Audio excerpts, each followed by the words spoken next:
JMC आउनुहोस् आज म तपाईलाई खोर्सानीको 1G अनि 2G कटिङ गर्नको लागि केही भिडियोहरु बनाएको छु अनि 1G 2G भने फर्स्ट अनि सेकेन्ड जेनेरेसन भन्छ अनि थर्ड जेनेरेसनले चाहिँ निकै फल फलाउने गर्छ। म तपाईलाई देखाउन छु कसरी गर्छ। यो चाहिँ हो 1G कटिङ गरिसकेको खोर्सानीको बोटहरु 10 दिन जस्तो भइसक्यो यसलाई 1G गरेको अथवा फर्स्ट जेनेरेसन। अब चाहिँ यो सेकेन्ड जेनेरेसनको लागि रेडी भएको छ अथवा 2G को लागि है। अनि चाहिँ त्यहाँबाट थर्ड जेनेरेसनहरु पलाउँछ। यसलाई चाहिँ हामीले 2 इन्ची जस्तो यसको मुनाहरु काट्नु पर्ने हुन्छ अनि सबै गरी तपाईहरुले कैंचीको मद्दतले अथवा हातको मद्दतले पनि त्यसलाई काट्न सक्नुहुन्छ।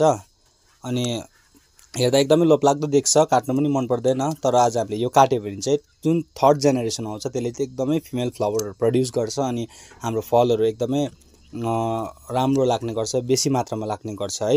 एकपल्ट तपाईहरु ट्राई गर्नुहोस्, यो भिडियोमा जस्तो सिकाएको छ त्यस्तै तपाईहरु ट्राई गर्नुहोस्। एकपल्ट थर्ड जेनेरेसनको लागि तपाईले फर्स्ट अनि सेकेन्ड जेनेरेसनको मुनाहरु काट्नुहोस् अनि ट्राई गर्नुहोस्, तपाईको एकदमै धेरै मात्रामा खोर्सानीहरु फल्ने छ है। हुन्छ।